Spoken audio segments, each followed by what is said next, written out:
many of you bring up the remote and see professionals go, oh, I don't want to deal with remotes? They go, well, this isn't the kind of remote you're thinking of. I mean, that's our actual remote, but I think a lot of people think we're going to say, no, this is the remote we want you to use.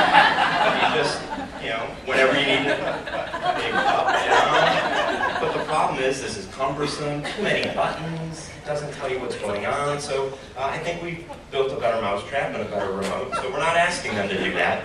So when we take a moment and say, actually, the remote is this little guy that is something that's simple to use. It's got an easy to read screen, big buttons, not too many, 4 I think is what I count.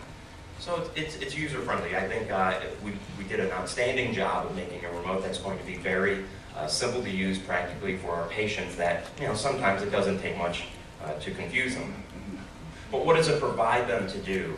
Why would they want to have to carry around? Because people go, well, they're not going to want to have to carry it. Well, not if there's no value in it, but if they value what it can do and the flexibility it gives them with their hearing instruments, they'll remember to put it in their pocket, throw it in their purse, their jacket pocket. So it allows them bilateral volume changes, so press one button, increase or decrease the volume in both ears.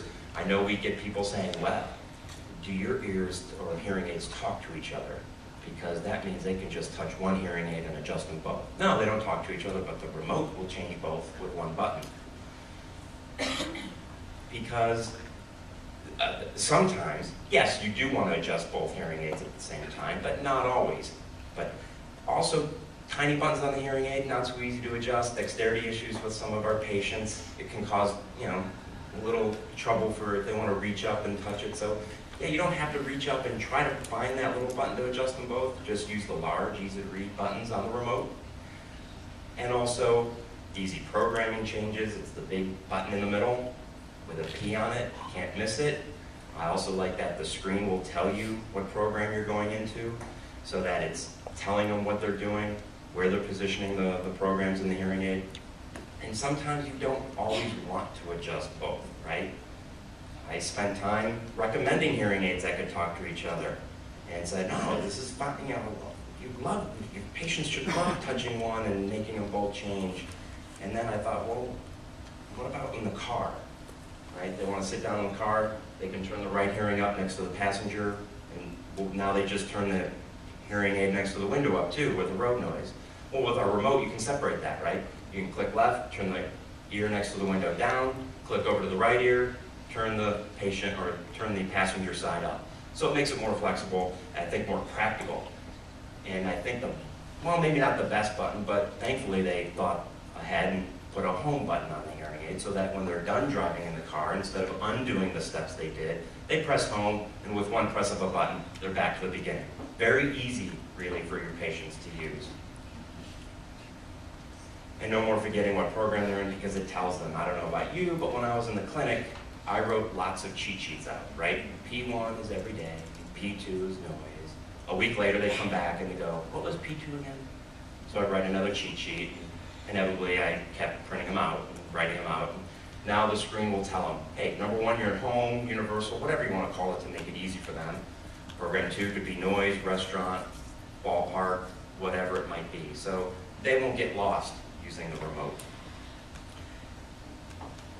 Now with our customers, they're concerned, well, this is going to be complicated for me. I'm going to have to plug into the software and get some wires to connect it and tell that, pair the hearing. It's going to be a little complicated because some remotes are. You do have to fire up the software and connect it at the time of the fitting, but not with our remote. We all know you can add it at any time, and it takes about 8 seconds, maybe. Open the battery door, close it, press the button, boom, done. Add it at any time. You don't have to take them back to the fitting suite, get into the software, and it's short and quick in order to add it.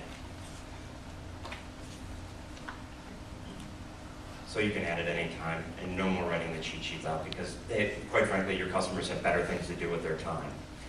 Now, over there on the right circled is where you can type in the program name. It's, again, something that I love pointing out to customers because they go, well, that should really make it easier. So I can call program 1 every day and program 2 noise, or maybe program 2 will be called the shoe because they live in Columbus and they're going to go to the shoe for the football game. Didn't think I'd get it in there, but I was going to get it in there.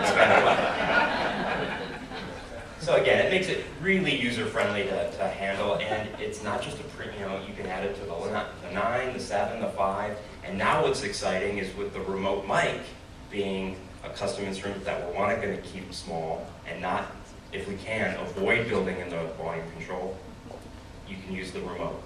So I think it's going to be something, again, maybe not for everybody, but I think if you can point out the benefits and how simple it is to use, a lot of our patients will find value in it. And that's the remote. That's why I like it.